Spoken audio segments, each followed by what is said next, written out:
Okay, there. We are live. For those who are popping in, we're going to say welcome to you. But what we're actually talking today, I'm Mikey Ames. Scott Baker is here with us.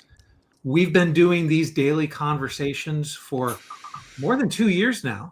Yeah. They've exclusively been done on Twitter in their spaces. It actually changed from Twitter to X during that time. Right. Yeah. That's actually true. And so, but what we do during this 15 minutes is we discuss the daily field note. And so normally I start off by saying, good afternoon, Scott Baker. Right. And Scott away Baker we go. Goes away with the title of the field note today. And the title of the field note today, sticking right to the mission, is a master class of institutional knowledge. Now, that title for today's field note doesn't actually give you an instantaneous grasp of what the topic is all about. But it's an interesting take because this involves the people that are leaving your firm and how valuable they are, which is not normally the way that we think about that, is it? Right. A lot of times exit interviews have a bit of a negative connotation to them. And, asking people to do what is recommended here in this field note might feel a little bit odd, right? And so yes. It needs to be maybe a cultural shift before you just dive into this as just a tactic. And I would also say, this doesn't work for everyone that's leaving your firm. This is really for a certain kind of person who's leaving your firm. There are people who leave your firm you actually don't even really talk about. like one day they're just not there and they're like, where is that person? Right. Oh, they're not here anymore. And you're like, oh, right. That's not what we're talking about here. No, not at all. I was kind of thinking of a sidelight that is very specific to what your generation, maybe I think you have it slightly worse than I did, simply because you're a couple of years older than me. Yeah, I would say careful. Be very careful where you're going here. But go ahead. When we talk about institutional knowledge, I think the thing that we have really gotten messed over with in our generation is the fact that we had a vast collection of cassette tapes when we were younger. Yes, we did. Yeah. All of that institutional knowledge was lost because of how excited we were about transitioning to compact disc players. Right. And so you might have. I have boxes of cassette. I have boxes of cassettes. I have boxes of compact discs. I have boxes of DVDs. I have boxes of LPs.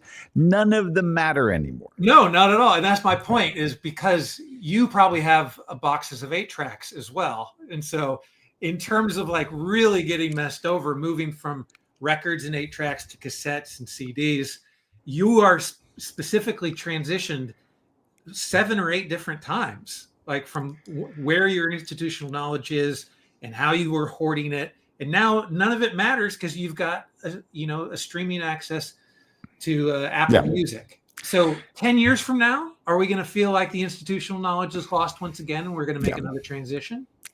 Well, I do think that this is a vitally important issue for organizations and probably not thought about that much.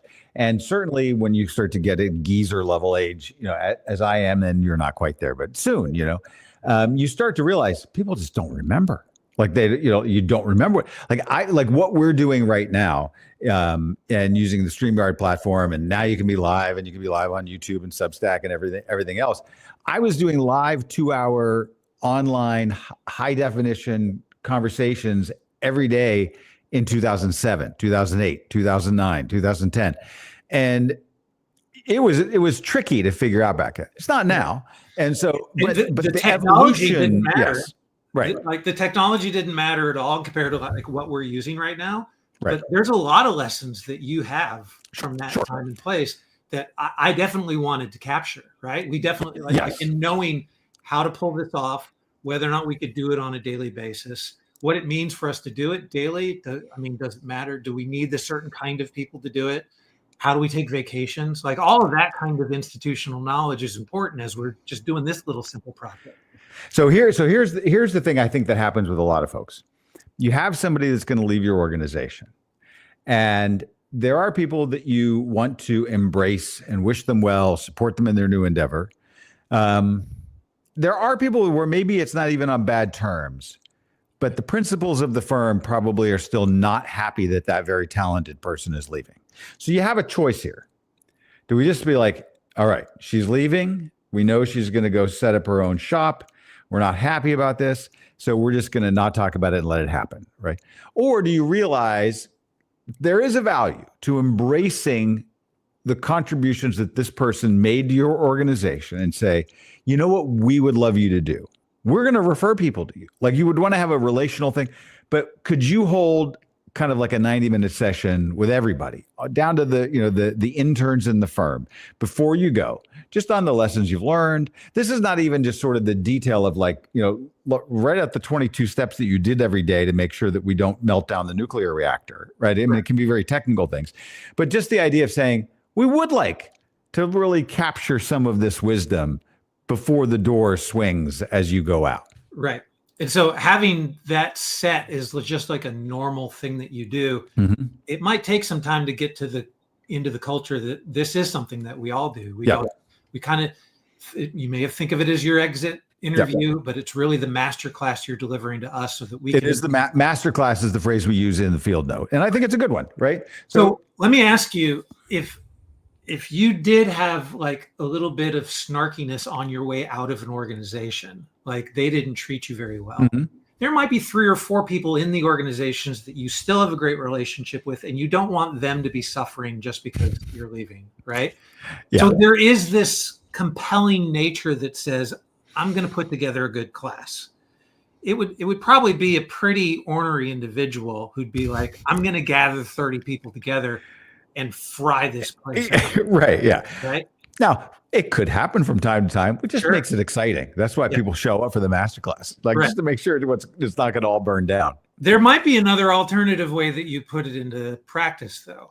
All right. So, and the way that it accidentally happened in our organization, we have a small team. We've got about 7 or 8 people on our team. Yeah, we have about 100 people in the overall organization, but on the digital team building out the Admired Leadership content across many platforms, including our daily field note newsletter and Substack. It's a pretty streamlined organization. Right. Yeah. But 2 years ago, one of our very important people in the from the beginning, right?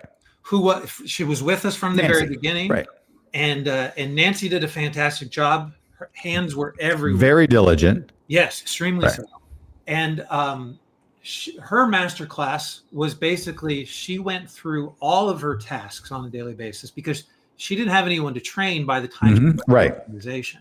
So she made videos of everything that she every did. step, right? It wasn't just a text document, which is still powerful. Now, the field note itself does talk about this because, and I'll come back to let you finish the Nancy part of this, because it's not enough to just say, before you leave, do the masterclass. Is it a part of the process of the organization to be thinking, how do we document procedures? How do we think through the stages that we do? Do we use video to capture some of this so that then when the person it might be leaving or moving on or whatever, or retiring. Like we had a high level person in our firm retire a year or two ago. And you really want to be like, well, it's so bad when Jan's not around, because she would say, well, do you remember when this happened or that? You could not have enough where you'd be like, I think we got too much information. Right. That doesn't happen. But for Nancy, she documented it. And I think we were saying we need to know the steps of what you're doing, because she was ready to move to her next opportunity.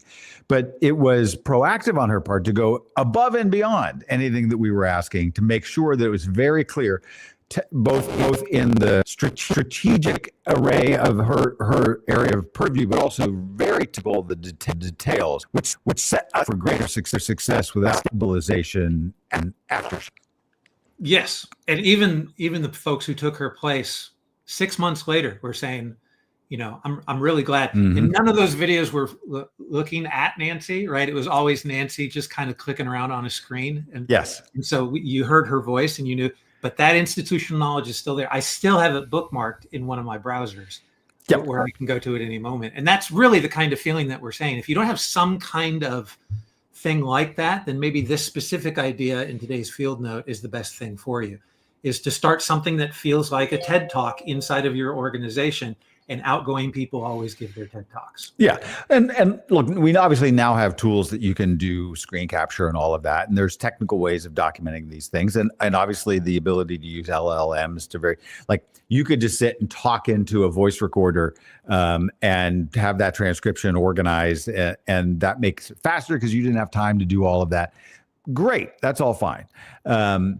I do think that then, but at the meta level, it's having a philosophy around the nature of knowledge, the passing of wisdom, what leads to actual understanding in an organization, and the kind of things that have helped civilizations hold together usually kind of surrounds the idea of how we take care of the embodiment of knowledge and wisdom. Well, what are we doing in our organizations? Because I think a lot of that is just kind of, it's like, okay, they're gone, hire another person here, we're going to keep going at it, and then we make the same mistakes over and over and over again. We've talked about this in other areas as well, like even on a day-to-day basis for your own institutional knowledge. There should never be a project that you do where you don't think of it as that you're creating a template for the next time that you do it. And so those templates, as they're compiled, might be a very easy thing to kind of hand off. There's something about this recommendation, though, that's like you communicating the nuance of some of those things maybe only comes across in someone actually delivering it face to face to you. Right? Yeah. Well, be that kind of person, be the kind of leader who encourages, who you as the leader in the organization. And I would say probably one of the models might be where this is actually less icky in terms of like the interpersonal nature of like when and why are people leaving an organization, would be people graduating, or they're the captain of the team and they're a senior and they're going off to college, or they're getting ready to leave the college team, to have the communication and invest back in the organization, right? So that that's where that legacy, and to the book legacy about the All Blacks, it's like, how would you have this feeling like, am I leaving the jersey in a better place? Right. And you should have that desire for you individually, or for you and leading the people on the team, that you're always leaving the jersey in a better place than when you put that jersey on. Right. And so we can do those things that build that culture. I like that. I like it too. It also keeps you on the hook for not flaming out on the organization the way that you might be tempted to if something goes sideways at the end, right?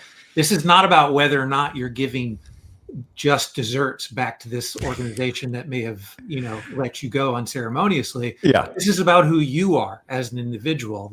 Right. I'm willing to do these things because of who I am, and having nothing to do with how it needs, I don't want to be reciprocal to somebody who finds me out. Yeah. And look, I would say, we have not had, it's very rare in our organization that we have somebody leave. People do leave from time to time. And occasionally there's somebody who leaves and you're like, I kind of wish we had them back. Right. I mean, that happens too. But, we've all had these things where, you've left an organization and you kind of be like, it was time to go. I hope they don't do as well. Yeah. Right. You just kind of like, now that I'm gone, they're going to realize how valuable I was. Right. And you think that, but it's a very short-sighted way to live, which is you should be grateful for the opportunity, whatever you built. I worked in regular television newsrooms for a long time, digital newsrooms, built some things. And those things carry on. Like all of the three main startups I was a part of still exist, as large entities. And I could have had like, well, I didn't like that guy, or I didn't feel like some of these I was the founder. Like, and it's always lead with the best possible expectation you can have. The best. Assume positive, as they say, and then back in that, because even if there was some bad taste in your mouth, that's going to go away. And years later, people are going to be there and they're going to be worth remaining in touch with. Don't let those things disappear. So you should not be that person. You should be a leader in this example yourself, and how you document and invest back into the organization.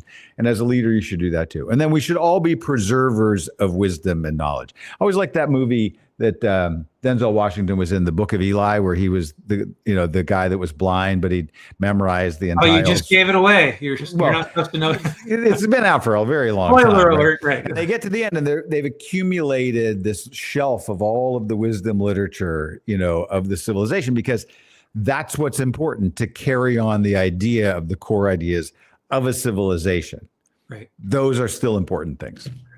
Well, we intentionally leave these conversations at 15 minutes every day. And so as we're seeing the clock click over 15 right now, it's our intention to be able to do these every single day in coordination with our daily field notes that come up. Yep. That'll probably start Monday. I don't know if we'll actually do them this weekend, but starting Monday, I think we'll actually maybe name this thing. Into the cadence. Yep. Yeah, and get into the cadence. And we actually haven't come up with a name of what we're going to be calling this. People could comment or send in a suggestion if they happen to come across this Right. conversation. We'd love to. So Field Notes Daily Discussion is the working name right now. It's kind of lame. It's operative, but it's not Free for all, a field note field day, a field note free for all, Right. a conclave. I mean, you go crazy. Right. And then whether or not we bring other people in on the conversation is an open question as well. But we've been doing these. We've been doing them on X for so long. We might as well move them off that platform. And again, if you're not subscribed to Field Notes, you should go over to Substack, look up Admired Leadership Field Notes and subscribe. It's our daily email that comes out for free. And then once again, this conversation is, open and free to those of you who Read in 178 countries around the world by some of the most important leaders on the planet. Yes. And if you know anybody in Tajikistan, help us. That's get what we 170. have no subscribers in Tajikistan or North Korea at this point. Yeah. So we're working on it. Or Greenland. You might actually know somebody in Greenland. I feel like we should have that should be a target. Like we need to go get some followers in Greenland. So yes. All right. Well, Thank you, whether it's Mikey. tomorrow that we see you or Monday, we'll talk again like this for 15 minutes at that point. Dynamite. Bye now.